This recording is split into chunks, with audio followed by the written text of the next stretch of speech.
기도하겠습니다. 하나님 감사합니다. 오늘도 불꽃과 같은 눈동자로 지키시고 보호하시고 인도하시는 주님의 은혜를 구합니다. 하나님, 우리가 하나님 백성으로서 또 이 땅에서 악한 영들에 대한 싸움이 분명히 있습니다. 또 진리의 전쟁이 있습니다. 하나님, 우리는 영혼을 구원해야 될 사명을 가진 공동체입니다. 영적인 무장이 있길 원합니다. 오늘 이 하루도 주님 주신 말씀으로 은혜로 승리케 하여 주옵소서. 예수 그리스도의 이름으로 기도드립니다. 아멘. 하나님 말씀 보겠습니다. 신약성경 에베소서 6장 10절로 12절입니다. 끝으로 너희가 주 안에서와 그 힘의 능력으로 강건하여지고 마귀의 간계를 능히 대적하기 위하여 하나님의 전신갑주를 입으라.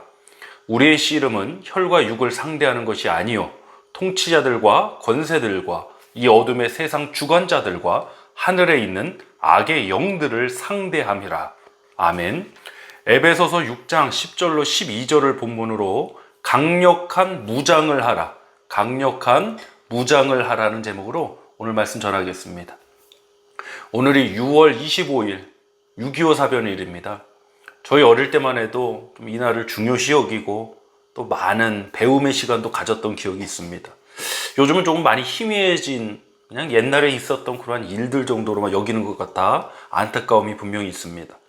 북한의 남침으로 인한 전쟁으로 많은 생명들이 희생당했고 또 그로 인해 남겨진 아픔들이 지금도 가슴 속에 삶 가운데 품어진 분들이 정말 많습니다. 저희 어머니께서도 유복녀로 종전 몇 달 전에 아버님께서 전사하셔서 아버지 없이 이 세상에 태어나셔야만 했습니다. 지금도 우크라이나, 이스라엘을 비롯해서 많은 곳에서 전쟁이 벌어지고 있고요. 또 이러한 일들이 지금 우리는 정말 안전한 세상에서 살아가고 있다고 하지만 언제 우리의 일들, 우리의 얘기가 될지 모르는 그러한 위험 속에 항상 있습니다. 특히 대한민국은 북한과 종전이 아닌 휴전 상황이지 않습니까? 대치 상황이죠. 평화적인 통일이 이루어지기를 우리는 크리스찬들은 항상 기도하는데 통일이 되어도 마찬가지입니다. 나라를 지키고 국민을 보호하기 위해서는 강력한 무장이 필요합니다. 무기만이 전부가 아닙니다. 군인들도 잘 훈련받아야 하고 조직과 체계, 사회 질서 이러한 것들이 잘 갖춰져 있어야 강력한 무장을 했다고 말할 수 있는 것입니다. 그냥 단순히 무기만 많이 가지고 있다. 그 훈련은 안 되고 체계는 없고 사회는 불안정하고 그건 강력한 무장을 하고 있는 것이 아닙니다. 우리 개개인도 마찬가지입니다. 교회 공동체도 마찬가지입니다. 영적인 무장을 반드시 하고 있어야 됩니다. 특히 마지막 때에 살아가는 저와 여러분은 이 진리에 대한 우리의 믿음에 대한 공격과 이러한 여러 가지 미혹들이 많기 때문에 영적인 무장은 반드시 필요합니다. 오늘 이 하루도 우리 성도님들 영적인 무장함 가운데 승리하는 하루가 되시길 축복합니다. 우리가 만약에 약해 보이고 허술해 보이면요, 적은 금세라도 침투하고 전쟁을 일으킵니다. 영적인 싸움 누구에게나 있는 겁니다. 특별한 어느 사람에게만 일어나는 일이 아니라 우리 모두에게 일어나고 있고 또 교회 안에서만 일어나는 일이 아니라 우리 삶 전반부에서 일어나고 있는 일입니다. 그래서 우리도 강력한 무장을 해야 전쟁을 억제하고 또 이 싸움에서 승리하게 될 줄 믿습니다. 우리 본문 10절 말씀 보겠습니다. 끝으로 너희가 주 안에서와 그 힘의 능력으로 강건하여지고, 주 안에서와 그 힘의 능력으로 강건해지고. 여러분, 우리가 약해질 때가 언제입니까? 하나님 의지하지 않을 때예요. 그래서 혼자 자신감에 도취돼 갖고, 물론 자신감을 갖는 일은 귀한 일입니다. 근데 그 자신감이 도취돼서 마비돼서 하나님을 의지하지 않는 지경까지 이르면 그건 강함이 아니라 정말 약함의 모습이에요.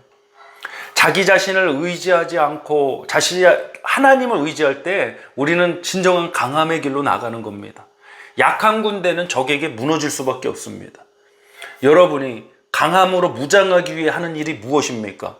어떤 분은 나는 강해야 돼. 그래서 어떤 커리어를 쌓으려 하던가, 어떤 부를 축적하려 힘을 가지려 하던가, 강함으로 무장하기 위해서 여러 가지 수단과 방법들을 찾을 겁니다. 저와 여러분, 우리 하나님의 백성들, 우리 엎드린 교회 공동체는 강력한 무장을 위해 무엇을 합니까? 오늘도 하나님 앞에 나가길 원합니다. 오늘도 하나님을 더욱더 의지하는 하루가 되길 간절히 소망합니다. 그것이 우리의 강함입니다. 본문 11절로 12절 합독해 보겠습니다. 마귀의 간계를 능히 대적하기 위하여 하나님의 전신갑주를 입으라. 이제 하나님의 전신갑주, 구원의 투구, 의의 흉배 계속 나오죠. 오늘 말씀은 세부적인 부분을 다루진 않지만 하나님의 전신갑주를 입으라. 여러분, 전신갑주라는 건 전신입니다, 여러분. 그러므로 어떤 영적인 싸움이다, 어떤 신앙적인 싸움이다 그렇고 어떤 한 파트 부분에만 있는 게 아니에요. 전체적인 부분이에요. 총체적인 거예요. 우리의 삶, 우리의 육체적인 것, 우리의 영적인 것, 이 모든 것이 복합적으로 사실 영적인 전쟁이에요. 12절 보겠습니다. 우리의 씨름은 혈과 육을 상대하는 것이 아니요 통치자들과 권세들과 이 어둠의 세상 주관자들과 하늘에 있는 악의 영들을 상대함이라. 아멘. 통치자, 권세들, 어둠의 세상 주관자들, 하늘에 있는 악의 영들, 땅에 있는 것만의 싸움도 아니고 하늘에서만의 싸움도 아니라는 총체적인 싸움이라는 거예요. 정말 이단 사상의 오래된 사상 중에 하나가 바로 이분법적 사고로 영과 육을 구분해서 생각하는 거예요. 근데 하나님은 영과 육을 구분해서 이 뭐 두 가지 다 소중하고 귀한 것이고 아주 중요성을 갖고 있습니다. 그래서 총체적으로 생각하는 것이 복음이고 영성이지 어느 한 부분은 뭐 버려도 되고 어느 부분은 중요하지 않고 이런 게 아닙니다. 다 연관성이 있고 중요한 것들입니다. 그래서 모든 곳에서 싸움이 일어나고 있기 때문에 전신갑주를 우리는 하나님의 전신갑주를 입어야 되는 것입니다. 여러분, 강력한 무장을 합시다. 전신갑주 입어야 됩니다. 예를 들어서 머리부터 허리까지는 무장을 했는데 그 밑에는 무장을 하지 않으면 이 밑에 공격하면 그대로 쓰러지지 않겠습니까? 전신갑주, 오늘도 우리 삶의 전부 다를 하나님을 의지하는 그러한 역사 있길 원합니다. 그냥 주일에 썬데이에 나와서 그냥 그날만 하나님 의지하고 마는 게 아닙니다. 이 정도 일은 내가 내 능력으로 할 수 있으니까 쉽게 생각하고, 여러분 그 쉽게 생각하는 그 일 때문에 정말 큰 일이 발생할 수도 있어요. 전신갑주라는 사실 잊지 마십시오. 모든 부분에서 우리가 하나님을 의지하고 하나님의 도우심을 구하고 하나님의 은혜로 살아가는 이 하루 되시길 축복합니다. 기도하겠습니다. 하나님 감사합니다. 오늘 강력한 무장은 전신갑주 있다고 그랬습니다. 하나님, 어느 한 부분에서만 우리가 무장하고 어느 한 부분에서만 치우치는 것이 아니라 이 삶의 모든 밸런스, 균형이 있길 원하고 또 아버지 전체적인 부분에서 하나님을 의지하는 강력한 영적인 무장이 우리 엎드린 교회 공동체 가운데 임하게 하여 주옵소서. 오늘도 우리 성도님들과 함께 하시고 또 우리의 삶 가운데 인도자가 되어주시는 우리 주 예수 그리스도의 이름으로 간절히 기도하옵나이다. 아멘.